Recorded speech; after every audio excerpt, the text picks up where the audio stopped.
Video ini dibuat atas tujuan berkongsi ilmu semata-mata. Ia tidak dibuat untuk menghina atau menjatuhkan kredibiliti mana-mana pihak, organisasi atau jabatan.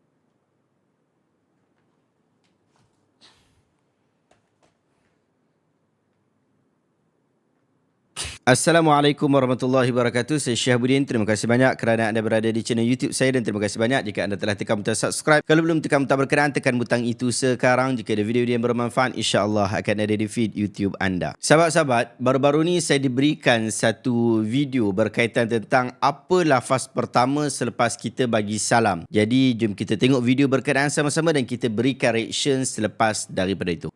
Lepas solat, bagi salam, tuan-tuan kata apa? Kata mana? Lepas Assalamualaikum warahmatullahi, Assalamualaikum warahmatullahi. Apa lafaz pertama selepas itu kita kata? Kata apa? Tuan-tuan kata apa? Astaghfirullahalazim. Kan? Ramai kata gitu kan? Baik. Kata wali-wali Allah Subhanahu wa taala, tidakkah engkau dapat bersolat itu nikmat? Ha? Tidakkah dapat sujud itu nikmat? Kerana ramai orang yang tak terpilih untuk sujud. Sedanglah kata ulama, ramai orang yang tak terpilih untuk sujud di kala kau sujud. Contohnya tuan-tuan, di waktu Jumaat ni tak siap kita dapat sujud main maghrib. Tuan-tuan, kok kita tahu mana? Kok kita sujud ada pada Allah. Mungkin dapat sujud, alhamdulillah. Abang kita, waktu kita solat, mereka solat tak? Kakak kita, abang kita, adik kita, mak kita, ayah kita, saudara mak kita, sepupu kita, mereka solat tak? Kalau mereka solat, alhamdulillah. Tapi kalau mereka tak solat, rupa-rupanya dalam family kita, kita seorang saja yang solat, nikmat atas kita. Maka ucapan pada wali Allah yang lepas syorkan kita bukan istighfar. Lepas habis salam, tunduk kepala, kata pada Allah, alhamdulillah, kerana kau izinkan aku sujud padamu. Dikala dan ketika tak ada orang, ramai orang tak sujud, tapi kau pilih aku untuk sujud pada engkau ya Allah. Aku syukur pada engkau ya Allah. Lepas tu baru kata astaghfirullahalazim. Kenapa? Aku mohon ampunan padamu ya Allah, kerana aku ni takut jadi orang yang tak pandai bersyukur. La in syakartum la azidnakum wa la in kafartum inna azabi lasyadid. Siapa syukur ku tambah nikmat, siapa kufur nanti rasa azab aku. Maka tuan, Islam ini mengajar erti syukur. Salat ni bukan ambil pahala. Salat memberikan syukur pada Allah, kerana Allah bagi macam-macam. Pertama yang Allah bagi nyawa. Nyawa. Kedua, Allah bagi free Islam ni. Tak payah bayar pun. Free ambil. Allah bagi Islam. Allah bagi udara, Allah bagi makan, minum, Allah bagi kerja, Allah bagi wang ringgit, Allah bagi motor, Allah bagi kereta, Allah bagi isteri, Allah bagi rumah, Allah bagi kekayaan, kemewahan, macam-macam Allah bagi. Kamu nak kata alhamdulillah pun payah.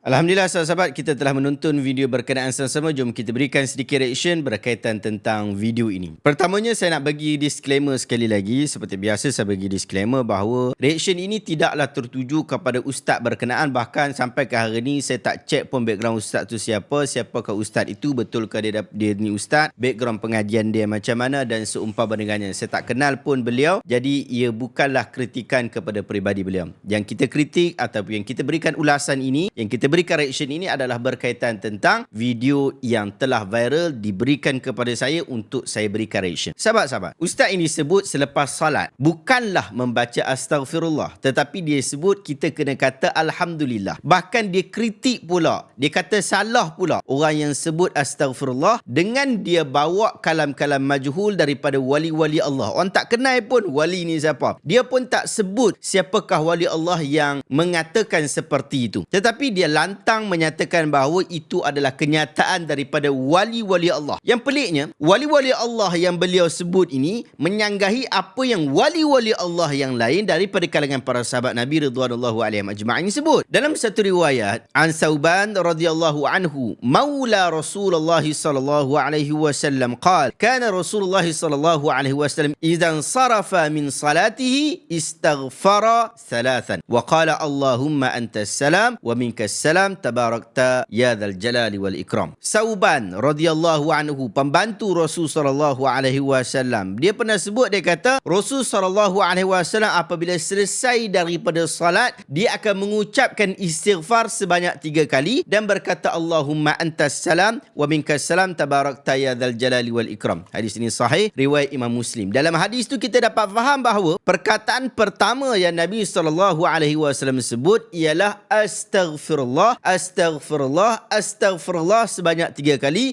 Kemudian Nabi kata Allahumma antas salam wa minkas salam tabarakta ya dzal jalali wal ikram. Yang sebut ni, yang riwayatkan ini adalah Sauban, pembantu Rasulullah SAW. Kalau kita kata wali, dia yang wali yang hebat sungguh-sungguh, wali yang cukup kuat berpegang kepada agama Allah Ta'ala, sangat dekat dengan Nabi SAW. Dia sebut bahawa Nabi SAW lepas salat, dia bukan baca Alhamdulillah, dia baca istighfar. Sahabat-sahabat, saya pun tak anti pun kalau orang duk nak ajak kita baca Alhamdulillah. Tak ada masalah pun. Tetapi membawa kalam majhul, kalam yang orang yang kita tak kenal siapa dia, untuk menggantikan kalam yang jelas daripada sahabat Nabi ridwanullahu alaihim ajma'in, sangatlah tidak patut. Kita nak bawa satu pandangan baru, sedangkan pandangan lama sudah ada.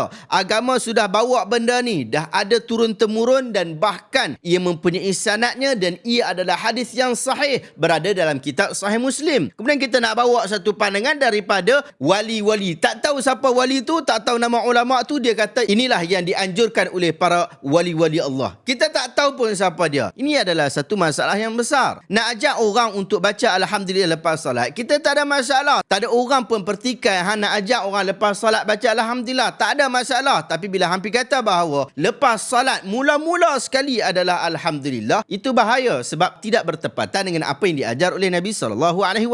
Alhamdulillah, memang Nabi SAW ajar selepas salat, tetapi kedudukannya bukanlah tepat selepas salat. Maksudnya lepas habis salat tu, perkataan pertama, seperti mana dalam caption video tu kan, perkataan pertamanya bukanlah Alhamdulillah, tetapi astaghfirullah. Bab membaca Alhamdulillah tak ada masalah. Memang ada pun dalam hadis-hadis yang sahih. Nabi SAW sebut, man sabahallahu fi duburi kulli salah salasan wa salasin wa hamidallahu fi duburi kulli salatin salasan wa salasin wa kabbarallahu salasan wa salasin fatilka tis'ah wa tis'un wa qala tamamul mi'ah la ilaha illallah wahdahu la syarikalah lahul mulk wa lahul hamd wa huwa ala kulli syai'in qadir ghufirat khatayahu wa in kanat mithla zabadil bahar. Sesiapa yang bertasbih baca subhanallah sebanyak 33 kali, kemudian dia bertahmid baca alhamdulillah sebanyak 33 kali, dan bertakbir baca Allahu Akbar sebanyak 33 kali setiap sesudah salat, yang menjadikan jumlahnya adalah 99. Kemudian dia genapkan, dia sempurnakan 100 dengan dia membaca la ilaha illallah wahdahu la syarikalah lahul mulku wa lahul hamd wa huwa ala kulli syai'in qadir. Maka Allah Ta'ala akan ampunkan dosa-dosa dia walaupun sebanyak buih di lautan. Hadis ini adalah hadis yang sabit daripada Nabi SAW. Nabi ajak kita untuk baca Alhamdulillah, tapi bukan setakat sekali baca Alhamdulillah, 33 kali baca Alhamdulillah, tapi didahului dengan Subhanallah dulu, kemudian diikuti dengan Allahu Akbar.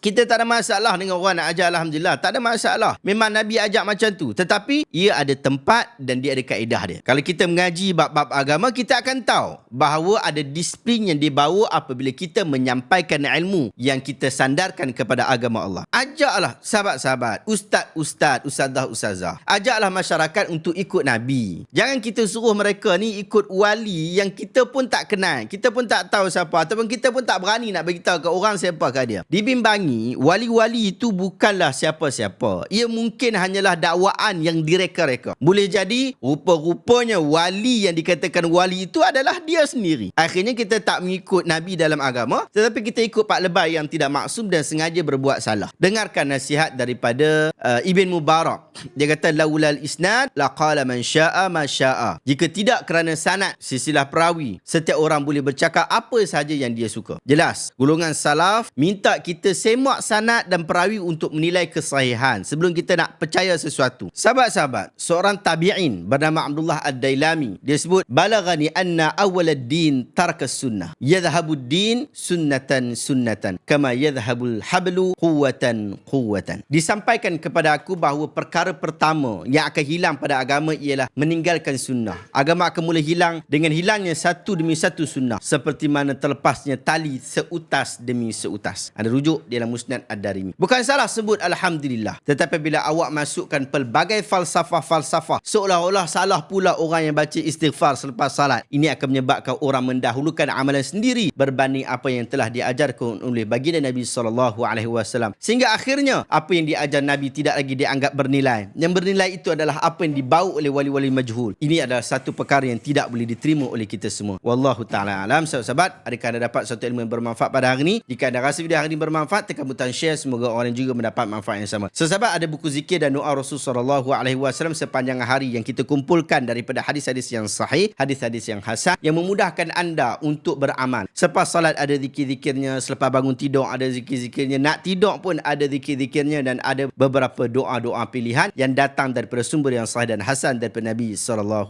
Dapatkan buku ini, link saya letakkan dekat bahagian description. Wallahu ta'ala alam. Jumpa lagi dalam video reaction seterusnya. Assalamualaikum warahmatullahi wabarakatuh.